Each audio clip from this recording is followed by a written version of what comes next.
Je lis du livre de Matthieu chapitre 6, les versets 25 à 34, ce qui suit. C'est pourquoi je vous dis, ne vous inquiétez pas pour votre vie, de ce que vous mangerez, ni pour votre corps, de quoi vous serez vêtus. La vie n'est-elle pas plus que la nourriture et le corps plus que le vêtement? Regardez les oiseaux du ciel. Ils ne sèment ni ne moissonnent, et ils n'amassent rien dans des greniers. Et votre Père céleste les nourrit. Ne valez-vous pas beaucoup plus qu'eux? Qui de vous, par ses inquiétudes, peut ajouter une coudée à la durée de sa vie? Et pourquoi vous inquiétez au sujet du vêtement? Considérez comment croissent les lys des champs.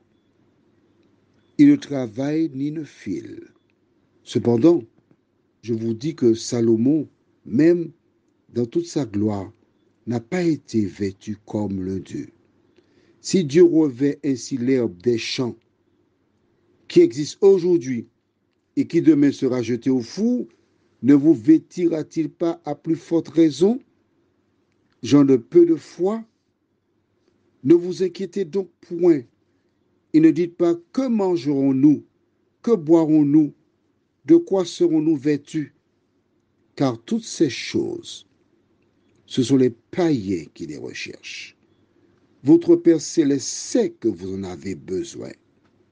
Cherchez premièrement le royaume et la justice de Dieu, et toutes ces choses vous seront données par-dessus. Ne vous inquiétez donc pas du lendemain, car le lendemain aura soin de lui-même. À chaque jour suffit sa peine. Magnifique.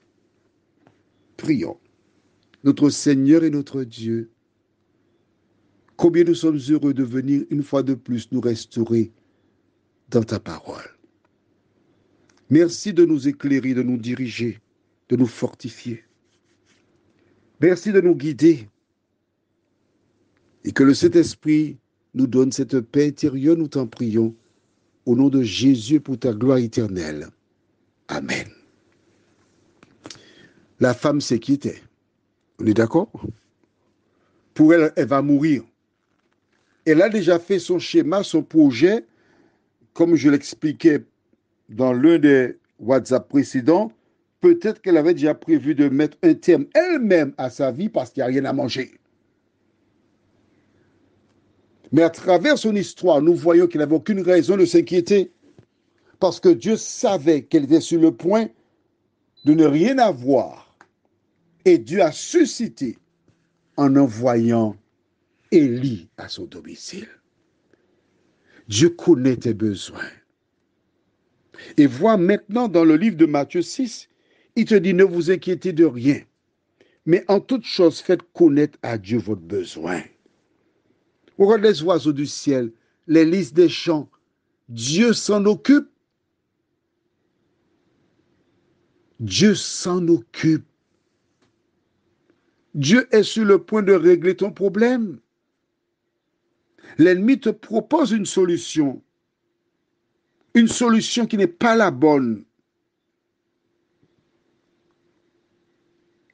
Observe bien.